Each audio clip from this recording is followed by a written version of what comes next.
اس وقت کا یہ پیغام خاص طور پر ہمارے ان مسلمان بھائیوں اور بہنوں کے حوالے سے ہے اور ان کے لیے ہے کہ جن کے پیارے، جن کے اپنے ماہ رمضان مبارک کے آخری جمعے کے دن ایک طیارے کے حادثے میں اس دنیا سے چلے گئے۔ انا للہ و انا الیہ راجعون، یہ جملہ ہم سب کے علم میں ہے۔ اللہ کے پیارے نبی صلی اللہ علیہ وسلم کے سامنے چراغ بجھ گیا ایک مرتبہ تو آپ نے پڑھا انا للہ و انا الیہ راجعون، تو عائشہ صدیقہ رضی اللہ تعالی عنہ نے پوچھا یا رسول اللہ آپ نے یہ پڑھا؟ فرمایا کہ ہاں، مسلمان پر کوئی بھی تکلیف آتی ہے اور وہ یہ پڑھتا ہے انا للہ و انا الیہ راجعون، بے شک ہم بھی اللہ کے ہیں اور ہمیں بھی لوٹ کر اللہ سبحانہ وتعالیٰ کی طرف جانا ہے، تو اللہ اس پر اس کو اجر عطا فرماتا ہے۔ جب کسی کا انتقال ہو تو ہمیں انا للہ و انا الیہ راجعون ہی ہمیں پڑھنا چاہیے۔ کچھ اسباب کے پہلو ہیں، وہ تو پھر انتظامی اعتبار سے حکمرانوں کو اور متعلقہ اداروں کو اور افراد کو دیکھنے کی ضرورت ہے کہ دنیا بھر میں ہزاروں کی تعداد میں ایئر پلینز جو ہیں وہ فلائی کرتے ہیں، اور گزشتہ کچھ عرصے سے ہم مستقل دیکھ رہے ہیں کہ ہمارے ملک کی جو ایئر لائن ہے، قومی ایئر لائن، اس کے اندر بڑے مسائل ہیں۔ انالیسس بھی لوگوں نے کر دیے، پی آئی اے کا ٹرکش ایئر لائن کے ساتھ اور دیگر وغیرہ۔ وہ انتظامی امور تو حکمرانوں کو، متعلقہ اداروں کو دیکھنے چاہیے۔ جو کرپشن کا بازار ہے، جو نااہلی کا معاملہ ہے، میرٹ کے برعکس باتیں ہوتی ہیں، سفارشوں کی بنیاد پر لوگوں کو بھرتی کیا جاتا ہے، وغیرہ وغیرہ، ذمہ داری کو صحیح طرح انجام دینے میں کوتاہی برتی جاتی، یہ سارے پہلوؤں کو تو درست کرنا اور اس کی اصلاح کرنا ضروری ہے، ضروری ہے، ضروری ہے، کوئی شک نہیں۔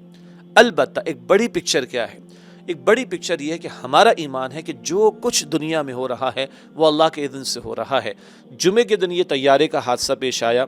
اور جمعے کے دن ہی میں نے کلام بھی کیا تھا کسی اور مقام پر بھی، جمعے کے دن اللہ کے پیارے نبی صلی اللہ علیہ وسلم نے سورۃ الکہف کی تلاوت کی تلقین فرمائی۔ میں گزارش کروں گا ان گھرانوں کے افراد سے جن تک یہ بات پہنچ رہی ہے کہ جن کے پیارے اس حادثے میں چلے گئے، اگر وہ یہ گفتگو میری پہلے سن چکے ہیں تو فبہا، ورنہ توجہ کیجیے، میں دل سے گزارش کروں گا، دل سرز کروں گا کہ سورہ کہف میں جو حضرت موسیٰ علیہ السلام کا قصہ جناب خضر علیہ السلام کے ساتھ بیان ہوا، اس کا مطالعہ کر لیں۔ کشتی ٹوٹ گئی تھی، بلکہ توڑ دی تھی،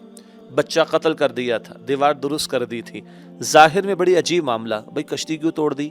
اور بھئی بچہ قتل کر دی، اس قدر بڑا جرم، اور دیوار بغیر اجرت کی سیدھی کر دی۔ جناب خضر بعد میں کیا فرماتے؟ کشتی مزدوروں کی تھی، کمزور لوگ تھے، آگے ظالم بادشاہ غصب کر لیتا، اس لیے میں نے کچھ تختہ وغیرہ توڑ کے عیب دار کر دیا تاکہ کشتی بچ جائے، یہ خیر تھا اس میں۔ بچہ قتل کر دیا، ہاں، یہ بچہ بڑا ہوتا تو اللہ کے علم کے مطابق وہ ماں باپ کے لیے کفر کا باعث بن جاتا۔ چھوٹی عمر میں بچہ قتل ہو گیا، نابالغ سے سوال جواب بھی نہیں ہوگا، اور ماں باپ کو اللہ آئندہ بہتر اولاد عطا فرما دے گا، سبحان اللہ۔ اور دیوار کو درست کر دی، یتیم بچے تھے دو، ان کا باپ بڑا نیک آدمی تھا، اللہ نے، اور وہاں خزانہ تھا، دیوار ہٹ جاتی تو خزانہ ظاہر ہو جاتا، لوگ لے لیتے، اللہ نے چاہا کہ باپ کی نیکی کا فائدہ بچوں کو بھی کچھ پہنچے اور وہ خزانہ محفوظ ہو جائے۔ قرآن کہتا ہے سورۃ البقرہ میں عسیٰ ان تکرہوا شیئا وہو خیر لکم، ہو سکتے چیز تمہیں ناگوار گزرے، ناگوار لگے، اسی میں تمہاری خیر ہو۔ ہمیں نہیں پتا کس کس گھرانے کے لیے کیا کیا خیر اللہ سبحانہ وتعالیٰ نے رکھی، وہ اللہ تعالیٰ ہی بہتر جانتا ہے۔ میں یہ بھی عرض کر دوں کہ بھائی جس پر بیت رہی ہوتی ہے نا، ظاہری بات ہے وہ ڈیفرنٹ پوزیشن میں ہوتا ہے، ہم بیان کرنے والے ڈیفرنٹ پوزیشن میں ہوتے ہیں، لیکن کیا کریں، ہماری بھی مجبوری یہ ہے کہ ہم اللہ ہی کی بات بیان کریں اور اس کے پیارے رسول علیہ السلام کی بات بیان کریں۔ ہو سکتا ہے کہ آج میں یا کچھ حضرات اور آپ حضرات کے سامنے، خواتین کے سامنے، لوگوں کے سامنے بات رکھ رہے ہوں، کل شاید ہم پر کچھ بیتے اور یہی باتیں آپ ہمارے سامنے رکھ رہے ہوں، تو اس دن بھی دلیل یہ نہیں ہوگی کہ صاحب آپ نے کہا تھا یا ہم کہہ رہے ہیں، اس دن بھی دلیل یہ ہوگی بھائی اللہ یہ فرماتا ہے اور اللہ کے پیارے رسول علیہ السلام یہ فرماتے ہیں۔ اب آئیے اس کے مثبت پہلو میں آپ کے سامنے رکھوں۔ جانے والا اپنا آخری سانس پورا لے کر گیا، دو افراد کو اللہ تعالیٰ نے زندگی دینا چاہیے، ان کی سانسیں باقی تھیں، اللہ تعالیٰ نے بچا لیا ان کو، اللہ اکبر، اور جو چلے گئے ان کا وقت پورا ہو گیا تھا۔ ہمارا ایمان ہے، اللہ فرماتا ہے وَلَن يُؤَخِّرَ اللَّهُ نَفْسًا إِذَا جَاءَ أَجَلُهَا، جب کسی کی اجل آ جائے، وقت معین آ جائے، اللہ تعالیٰ مؤخر نہیں فرماتا۔ جمعے کا مبارک دن، جمعے ہی کا وقت، رمضان شریف کا مہینہ، سبحان اللہ، اور رمضان کا آخری جمعہ، سبحان اللہ، اور مسلمانوں کا ہی ملک ہے، اکثر لوگ مسلمان، بلکہ تمام ہی لوگ کم و بیش مسلمان ہوں گے الحمدللہ، کئی لوگ روزے کی حالت میں ہوں گے، سبحان اللہ، کتنی پیاری بات ہے۔ حالت احرام میں کوئی انتقال کر جائے، حدیث شریف میں آتا ہے کل وہ حالت احرام میں اٹھایا جائے گا، کوئی تلبیہ پڑھتا ہوا جا رہا ہے، کل تلبیہ پڑھتا ہوا اٹھایا جائے گا۔ اب روزے کی تو ایک کیفیت ہے جو کسی پر ظاہر نہیں ہوتی، مگر ایک وہ نورانی کیفیت ہوتی ہے جو اس حالت میں گئے اللہ تعالیٰ فضل فرمائے گا انشاءاللہ تعالیٰ۔ پھر ہم یہ بھی امید رکھیں اور دعا بھی کریں کہ رمضان شریف کا کا مہینہ تو ہے بھی ایسا کہ جو مغفرت کا مہینہ ہے،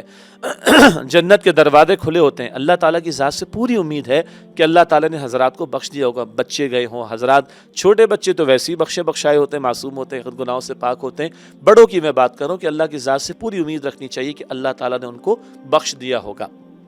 اور یہ تو ایک حادثہ ہے، ہم میں سے نہ جانے کس کے پیارے کسی حادثے میں، کسی اور ناگہانی کیفیت میں دنیا سے چلے گئے ہوں، تو یاد رکھنا چاہیے اللہ کے نبی علیہ الصلوۃ والسلام نے ایک اور انداز سے ہمیں سمجھایا، کوئی شخص ڈوب کر اگر مر جائے، کوئی جل کر اگر مر جائے، کوئی عورت حالت حمل میں ہو اور بچے کو جنم دیتے ہوئے اس کا انتقال ہو جائے، یہ بڑی ناگہانی کیفیت ہے نا۔ ایسی کیفیات میں جو دنیا سے جا رہا ہوتا ہے وہ ایک درجے میں شہادت کا رتبہ پاتا ہے۔ ایک تو وہ شہید ہے جو بتمام و کمال جان کا نذرانہ اللہ کے راہ میں پیش کر دے، وہ تو بتمام و کمال شہادت کا درجہ، مقتول فی سبیل اللہ جسے کہتے ہیں، لیکن یہ بھی اس نوعیت کی جو اموات ہوتی ہیں یہ بھی ایک درجے میں شہادت کا رتبہ۔ تو گھر والے جو بھی ہیں، ہمارے بہن بھائی جن تک یہ بات ہماری پہنچ رہی ہے، یہ پیغام پہنچ رہا ہے، ان کے لیے بھی اور کسی کے ساتھ یہ ایسا سانحہ پیش آیا ان کے گھر والوں کے ساتھ، تو بڑی تسلی کا سامان یہ ہے کہ ایسی کیفیات میں جانے والا انشاءاللہ تعالی وہ بخشایا ہوگا۔ یہ دوسرا پہلو میں نے آپ کے سامنے آزمائش کا اور ان کیفیات میں جانے والوں کا جو اجر و ثواب ہے وہ بیان کیا۔ آخری بات ہے کہ جو چلا گیا دنیا سے اس کا رابطہ ہم سے ختم نہیں ہوتا۔ اللہ کا دین بڑا پیارا ہے۔ جانے والے کے بارے میں اللہ کے پیارے نبی علیہ السلام فرماتے ہیں مرنے والا ڈوبنے والے کی طرح ہوتا ہے۔ ڈوبنے والے کو چٹان مل جائے، ساحل مل جائے، جاں بخشی ہو جاتی ہے۔ مرنے والے کا سہارا کیا ہے؟ جو گھر والے،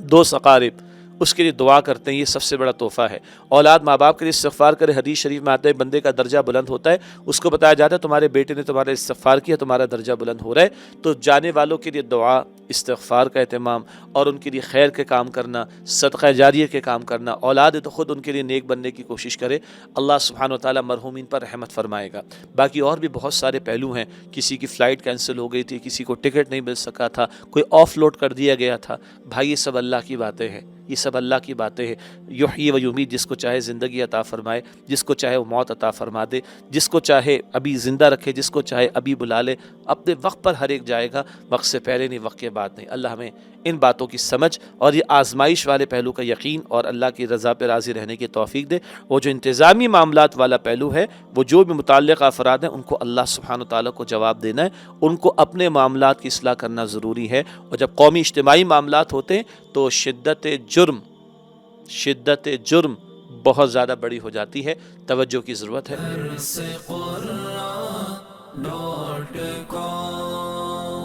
www.darsequran.com